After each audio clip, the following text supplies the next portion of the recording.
Madame, Monsieur, bonjour et bienvenue. Merci de choisir CRTV News pour vous informer. En posture d'invité aujourd'hui, nous avons le plaisir de nous entretenir à distance avec Madame Lucie Ngalet. Elle est la présidente de l'association Entraide 53 et la promotrice du festival Carré d'Afrique dont la deuxième édition est annoncée au mois de juillet prochain en France. Bonjour Lucie Ngalet, merci de répondre aux questions de CRTV News. Pouvez-vous d'ores et déjà nous présenter le festival Carré d'Afrique? Merci pour l'opportunité que vous m'offrez avec cette interview. Donc je vais vous parler du Carré d'Afrique, le festival Carré d'Afrique, la genèse.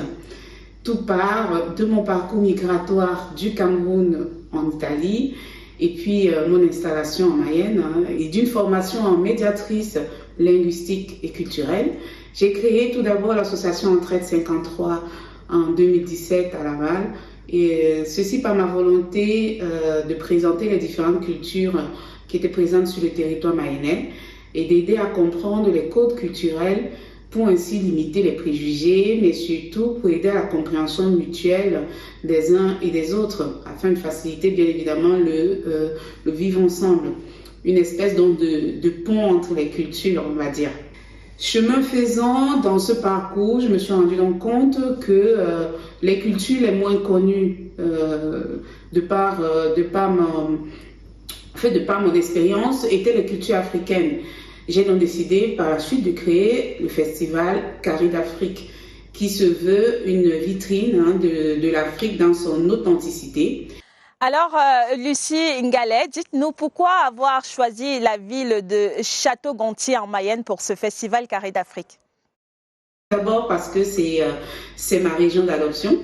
J'ai voulu ainsi contribuer à la politique du vivre ensemble de cette belle région. Et donc, enfin, pourquoi Château-Gontier? Parce que c'est la ville où nous sommes domiciliés. Sachez que Château-Gontier est une très belle ville, labellisée depuis 2006 parmi les 100 plus beaux détours de France. Le pays de Château-Gontier dispose de nombreux atouts et d'un patrimoine exceptionnel. Et d'ailleurs, en 2018, Michelin a accordé à la ville, à son ensemble, une étoile dans son guide vert Pays de la Loire. Donc voilà, vous voyez que c'est vraiment une position géographique stratégique, parce que situé à mi-chemin entre 5 grandes villes, Laval, Angers, Le Mans, Nantes, Rennes, et une accessibilité facile sur la ville de Paris. Donc étant donné ces avantages stratégiques et naturels dont jouit la ville de Château-Gontier, et compte tenu justement de l'aspiration du Festival Carré d'Afrique à mettre en avant les potentiels culturels, artistiques et économique du continent africain, Château-Gontier se positionne sans aucun doute comme le lieu incontournable pour s'engager et prendre part à ces enjeux d'envergure. Alors, la première édition du Festival Carré d'Afrique a été un plein succès. Pouvez-vous revenir sur les principales activités de cette première édition-là et surtout sur les retours que vous en avez eus pour pouvoir améliorer cette deuxième édition qui se profile? La première édition du festival a été un véritable succès. Très beau challenge pour nous au départ. Belle réussite pour une première. Le focus sur cette édition avait porté l'art et la culture des Afro-descendants sur la scène. Et, durant 2 jours, plus de 1000 visiteurs de divers horizons ont participé au festival en prenant part, vous savez, aux différentes expositions de l'artisanat, du cinéma, de la musique, des technologies, de la médecine moderne, de la médecine alternative, du cosmétique, de la mode et de la gastronomie. Mais aussi les auteurs littéraires étaient présents, les auteurs littéraires de la diaspora. Et sur leur stand, ils ont offert aux amoureux de la lecture de riches échanges autour de leurs œuvres. Il y avait également donc le côté médical qui était représenté par le centre hospitalier du Haut-Anjou, donc de Château-Gontier. Donc les médecins, ces médecins volontaires, une diététicienne et son service communication a bien justement voulu mener une campagne de sensibilisation du grand public sur les pathologies chroniques. Ils ont également voulu communiquer sur la possibilité d'accueillir et d'aider à l'intégration des médecins étrangers dans la région. Ceci serait une des solutions possibles pour lutter contre le phénomène de déserts médicaux qui sévit un petit peu dans les provinces en France. Donc, ce fut une belle occasion qui a permis aux participants d'aborder des thématiques diverses tout en offrant l'opportunité de se rassembler autour d'idées et de solutions innovantes. Donc, la ville de Château-Gontier a été pendant justement ces 2 jours sous les projecteurs de journalistes et autres presse nationale et internationale. Et les Castelgontériens ont répondu massivement à ce beau rendez-vous. Donc c'était une volonté vraiment de leur part de venir à la découverte de ce continent, du continent africain qui semble souvent si loin, mais qui finalement peut être proche. Les impressions justement positives de plusieurs d'entre eux ont été relayées dans les différents journaux et bien d'autres réseaux sociaux. Alors, la 2e édition, on l'a dit, elle est annoncée du 4 au 6 juillet prochain. Pouvez-vous, Lucie Ngalais, nous dérouler le programme? Après l'engouement qu'a suscité la première édition, il nous a été fortement demandé de l'étendre sur 3 jours. Donc, pour répondre à cette volonté des festivaliers, nous avons donc donné rendez-vous pour cette nouvelle édition du 4 au 6 juillet à Château-Gontier. Nous promettons de renforcer la visibilité des créateurs africains, l'entrepreneuriat, les innovations technologiques et artistiques du Made in Africa. Donc, 2 grandes lignes, la promotion de l'innovation africaine. Donc, on mettra en avant les innovations technologiques, on mettra en avant justement les innovations artisanales issues du continent, sur la scène mondiale. L'artisanat et la créativité, bien évidemment, une large gamme de produits artisanaux, de textiles, cosmétiques.